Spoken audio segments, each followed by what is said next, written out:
ಎಲ್ಲರಿಗೂ ನಮಸ್ಕಾರಗಳು. ಸಾಯಿಗಚ್ಚ ಬಸವಕರಂಗಿ ನಿಮಗೂ ಸ್ವಾಗತ. ಫ್ರೆಂಡ್ಸ್, ನನಗೆ ಇವತ್ತಿನ ಈ ಒಂದು ವಿಡಿಯೋದಲ್ಲಿ ನಮಗೆ ಈ ಸಲ ಭಾದ್ರಪದ ಹುಣ್ಣಿಮೆ ಅಂದರೆ ಅನಂತನ ಹುಣ್ಣಿಮೆ ದಿನದಂದು ನಮಗೆ ಚಂದ್ರಗ್ರಹಣ ಸಹ ಸಂಭವಿಸುತ್ತಾ ಇದೆ. ಈ ಚಂದ್ರ ನಮಗೆ ಭಾರತ ದೇಶದಲ್ಲಿ ಸಹ ನಮಗೆ ಗೋಚರಿಸುತ್ತದೆ. ಸೊ ಅದರಿಂದ ನಾವು ಇದನ್ನು ಆಚರಣೆ ಮಾಡಲೇಬೇಕು. ಸೊ ಇದರ ಒಂದು ಪ್ರಯುಕ್ತವಾಗಿ ನಾವು ಯಾವ ರೀತಿ ನಾವು ಈ ಗ್ರಹಣವನ್ನು ಪಾಲಿಸಬೇಕು, ಅಂದರೆ ಯಾವ ನಿಯಮಗಳನ್ನು ಪಾಲನೆ ಮಾಡಬೇಕು, ಹಾಗೆಯೇ ಹುಣ್ಣಿಮೆ ಪೂಜೆ ಆಚರಣೆ ಮಾಡಬಹುದಾ, ಈ ಗ್ರಹಣ ಯಾವಾಗ ಪ್ರಾರಂಭವಾಗ್ತದೆ, ಯಾವಾಗ ಮುಕ್ತಾಯಗೊಳ್ಳುತ್ತದೆ, ಹಾಗೆಯೇ ಸೂತಕದ ಸಮಯದ ಬಗ್ಗೆ ಮತ್ತು ಇನ್ನು ಹೆಚ್ಚಿನವಾದ ಒಂದು ಮಾಹಿತಿಯನ್ನು ಕೊಡ್ತಾ ಇದ್ದೇನೆ. ಬನ್ನಿ ನೋಡಿದಂತೆ ನಮಗೆ ಹುಣ್ಣಿಮೆ ನಮಗೆ ಪ್ರಾರಂಭವಾಗುವಂಥದ್ದು ಮೊದಲು ನಾವು ಹುಣ್ಣಿಮೆ ಬಗ್ಗೆ ತಿಳಿದುಕೊಳ್ಳೋಣಂತೆ. ಅನಂತರ ಹುಣ್ಣಿಮೆಗೆ ನಮಗೆ ಪಿತೃಪಕ್ಷ ಸಹ ನಮಗೆ ಪ್ರಾರಂಭವಾಗುತ್ತದೆ. ಹುಣ್ಣಿಮೆಯು ನಮಗೆ 6ನೇ ತಾರೀಕು ಶನಿವಾರ ಮಧ್ಯರಾತ್ರಿ 1:42 ಪ್ರಾರಂಭವಾದರೆ 7ನೇ ತಾರೀಕು ಶನಿವಾರ ರಾತ್ರಿ 11:39 ಅದು ಮುಕ್ತಾಯಗೊಳ್ಳುತ್ತದೆ. ಸೊ ನಾವು ಸೂರ್ಯೋದಯದ ಒಂದು ತಿಥಿಯನ್ನು ಗಣನೆ ತೆಗೆದುಕೊಂಡು 7ನೇ ತಾರೀಕು ಭಾನುವಾರ ಈ ಅನಂತರ ಹುಣ್ಣಿಮೆಯನ್ನು ನಾವು ಆಚರಣೆ ಮಾಡ್ತೇವೆ.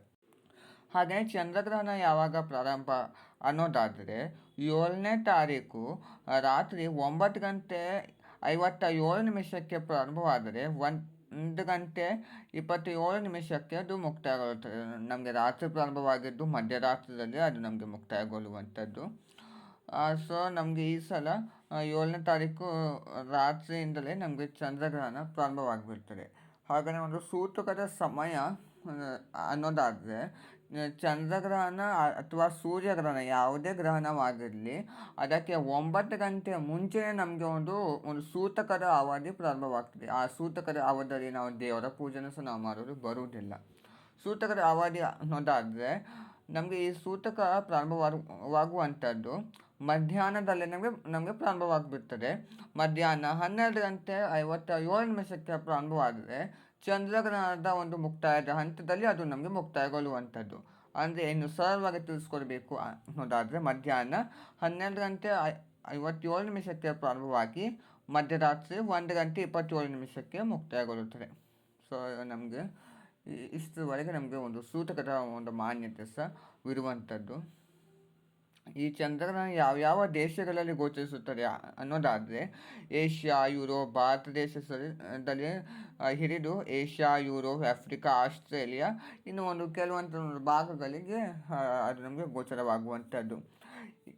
ಇದು ಯಾವ ರಾಶಿಯಲ್ಲಿ ಪ್ರಭಾವ ಬೀರಲಿದೆ ಅನ್ನೋದಾದರೆ ಶನಿ ಲಗ್ನ ಹಾಗೆ ಕುಂಭ ರಾಶಿಯಲ್ಲಿ ಇದು ಗೋಚರಿಸುವುದರಿಂದ 12 ರಾಶಿಗಳಲ್ಲಿ ಸಹ ಈ ಗ್ರಹಣ ಪ್ರಭಾವ ಬೀರಲಿದೆ. ಯಾಕೆಂದರೆ ಶನಿ ಲಗ್ನ ಕುಂಭ ರಾಶಿಯಲ್ಲಿ ಗೋಚರವಾಗಿದ್ದರೆ ಇಡೀ 12 ರಾಶಿಗಳ ಮೇಲೆ ಸಹ ಅದರ ದುಷ್ಪರಿಣಾಮ ಸಹ ಬೀಳ್ತಾ ಹೋಗ್ತದೆ. ಸೊ ನಾವು ಕೆಲವೊಂದು ಪರಿಹಾರಗಳನ್ನು ಸಹ ನಾವು ಮಾಡ್ಕೋಬೇಕಾಗುತ್ತದೆ.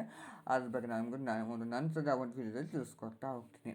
ಹಾಗೆಯೇ ಹುಣ್ಣಿಮೆ ಆಗೋದ್ರಿಂದ ನಾವು ಯಾವ ಸಮಯದಲ್ಲಿ ಪೂಜೆ ಮಾಡಬೇಕು, ಹುಣ್ಣಿಮೆ ಆಚರಣೆ ಮಾಡಬೇಕು ಇಲ್ವೋ ಅಂತ ತಿಳಿಸ್ಕೊಡ್ತಾ ಇದ್ದೇನೆ.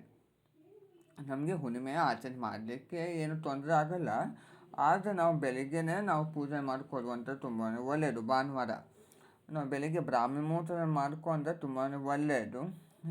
ಇಲ್ಲ ಅನ್ನೋದಾದರೆ 10 ಗಂಟೆ ಒಳಗಿನಾದ್ರೂ ಪೂಜೆಯನ್ನು ಮುಗಿಸಿ ನೀವು ಸರಳವಾಗಿಯೇ ಕಳಸವನ್ನು ಇಟ್ಟು ನಿಮ್ಮ ದಿನನಿತ್ಯದ ಕಳಸವನ್ನು ಇಟ್ಟು ಅದೇ ಕಾಯನ್ನು ಇಟ್ಟು ಸರಳವಾಗಿ ನೀವು ಹೂಗಳಿಂದ ಅಲಂಕಾರ ಮಾಡಿಕೊಂಡು ಸರಳವಾಗಿಯೇ ಪೂಜೆಯನ್ನು ಮಾಡಿಕೊಳ್ಳಿ. ನಂತರ ನಮಗೆ 12:57 ನಮಗೆ ಸೂತಕ ಪ್ರಾರಂಭವಾಗ್ತದೆ. ಸೊ ನೀವು ಬೆಳಗ್ಗೆನೇ ಪೂಜೆಯನ್ನು ಮುಗಿಸ್ಕೊಳ್ಳಿ. ಇಷ್ಟು. ಹಾಗೆಯೇ ಯಾವ ನಿಯಮಗಳನ್ನು ನಾವು ಪಾಲನೆ ಮಾಡಬೇಕು ಅನ್ನೋದಾದರೆ ನಾವು ಆಹಾರದ ಸಾಮಗ್ರಿಗಳನ್ನು ನಾವು ಶೇಖರಣೆ ಮಾಡ್ಕೊಂಡಿರ್ತೀವಲ್ವ, ಆಹಾರದ ಸಾಮಾನುಗಳಲ್ಲಿ ನಾವು ದರ್ಬೆ ಹುಲ್ಲು ಇಲ್ಲವಾದಲ್ಲಿ ಗರಿಕೆಯನ್ನು ಹಾಕಿಟ್ಟರೆ ಅದು ತುಂಬ ಒಳ್ಳೆಯದು. ಹಾಲಾಗಿರ್ಬೋದು, ಮೊಸರು, ಬೆಣ್ಣೆ, ತುಪ್ಪ ಮತ್ತು ಧಾನ್ಯಗಳು ಆಗಿರ್ಬೋದು, ಅದ್ರ ಮೇಲೆ ಸಹ ನೀವು ಸ್ವಲ್ಪ ದರ್ಬೆ ಇಲ್ಲವಾದರೆ ಗರಿಕೆಯನ್ನು ಹಾಕಿ ನೀವು ಇಟ್ಟರೆ ಅದು ತುಂಬ ನಮಗೆ ಅದು ರಿಯಾಕ್ಟ್ ಆಗಲ್ಲ ಅಂತ ನಂಬಿಕೆ. ಹಾಗೆಯೇ ಈ ಸಮಯದಲ್ಲಿ ದೇವರ ನಾಮಸ್ಮರಣೆಯನ್ನು ಮಾಡಿಕೊಳ್ಳುವಂಥದ್ದು, ನಿಮ್ಮ ಕುಲದೇವರ, ಇಷ್ಟ ದೇವತೆ, ಮನೆ ದೇವರ ನಾಮಸ್ಮರಣೆ ಮಾಡುವಂಥದ್ದು ತುಂಬ ಒಳ್ಳೆಯದು. ಯಾಕೆಂದರೆ ಇದರಲ್ಲಿ ನೀವು ಈ ಸಮಯದಲ್ಲಿ ಯಾರಿಗೂ ಶಾಪ ಹಾಕ್ಲಿಕ್ಕೆ ಹೋಗಬೇಡಿ, ಮತ್ತು ಬೈಲಿಕ್ಕೆ ಹೋಗಬೇಡಿ, ಮತ್ತು ಕೆಟ್ಟ ಮಾತನ್ನು ಆಡಲಿಕ್ಕೆ ಹೋಗಬೇಡಿ. ಯಾಕೆಂದರೆ ಅದು ಆದಿದ್ದರೆ ಅದರಲ್ಲಿ ನಮಗೇ ಅದು ಹಿಂತಿರುಗುವುದು ತುಂಬಾ ಒಂದು ಲಕ್ಷಣಗಳು ಇರ್ತವೆ ಈ ಗ್ರಹಣದ ಸಮಯದಲ್ಲಿ ಸಹ. ಆದ ಕಾರಣ ಇದನ್ನು ಪಾಲನೆ ಮಾಡಬೇಕು. ಹಾಗೆ ಪುಟ್ಟ ಮಕ್ಕಳು ಆಗಿರಬಹುದು, ಮತ್ತು ಒಂದು ವೃದ್ಧರು ಯಾವ ನಿಯಮಗಳನ್ನು ಪಾಲನೆ ಮಾಡಬೇಕು ಅನ್ನೋದಾದರೆ ಅವರು ಈ ಸೂತಕದ ಸಮಯದಲ್ಲಿ ಸಹ ನೀವು ಹೊರಗೆ ಹೋಗುವುದು ತುಂಬಾ ತಪ್ಪಿಸ್ಬೇಕು. ಅದರ ಒಂದು ಸೂರ್ಯನ ಅಥವಾ ಚಂದ್ರನ ಕಿರಣ ನಿಮ್ಮ ಮೇಲೆ ಬೀಳಬಾರ್ದು. ಹಾಗೆಯೇ ನೀವು ಮನೆಯಲ್ಲಿ ಇದ್ದರೂ ಸಹ ಮನೆಯಲ್ಲಿ ಅದು ಹೊರಗಿನ ಬೆಳಕು ಮನೆ ಒಳಗೆ ಬರಬಾರ್ದು. ಆ ಥರ ಕಿಟಕಿ ಬಾಗಿಲು ಇದನ್ನು ಹಾಕ್ಕೊಂಡು ಪರ್ದೆಯನ್ನು ಹಾಕ್ಕೊಂಡು ನೀವು ಇದ್ದರೆ ತುಂಬಾ ಒಳ್ಳೆಯದು. ಇಷ್ಟು ನೀವು ನಿಯಮಗಳನ್ನ ಪಾಲನೆ ಮಾಡಿದರೆ ತುಂಬಾ ಒಳ್ಳೆಯದಾಗಿರುವಂಥದ್ದು. ಸೊ ನೋಡಿದ್ರೆ ಫ್ರೆಂಡ್ಸ್, ಇವತ್ತಿನ ಈ ಒಂದು ವಿಡಿಯೋದಲ್ಲಿ ನಾನು ನಿಮಗೆ ಗ್ರಹಣದ ಬಗ್ಗೆ ಹೆಚ್ಚಿನದಾದ ಮಾಹಿತಿಯನ್ನು ಕೊಟ್ಟಿದ್ದೇನೆ. ಮುಂದಿನ ವಿಡಿಯೋದಲ್ಲಿ ಒಂದು ಆಹಾರದ ಪದ್ಧತಿ ಹಾಗೆ ಗ್ರಹಣ ಮುಗಿದ ನಂತರ ಯಾವ ರೀತಿ ನಾವು ಪರಿಹಾರಗಳನ್ನು ಮಾಡಬೇಕು ಅನ್ನೋ ತಿಳಿಸ್ಕೊಡ್ತಾ ಹೋಗ್ತೀನಿ. ಇವತ್ತಿನ ಈ ವಿಡಿಯೋ ನಿಮಗೆ ಇಷ್ಟವಾದರೆ ಲೈಕ್ ಮಾಡಿ, ಶೇರ್ ಮಾಡಿ, ಕಮೆಂಟ್ ಮಾಡಿ, ಹಾಗೆಯೇ ಒಂದು ಸಬ್ಸ್ಕ್ರೈಬ್ ಮಾಡ್ಕೊಳ್ಳಿ. Thank you.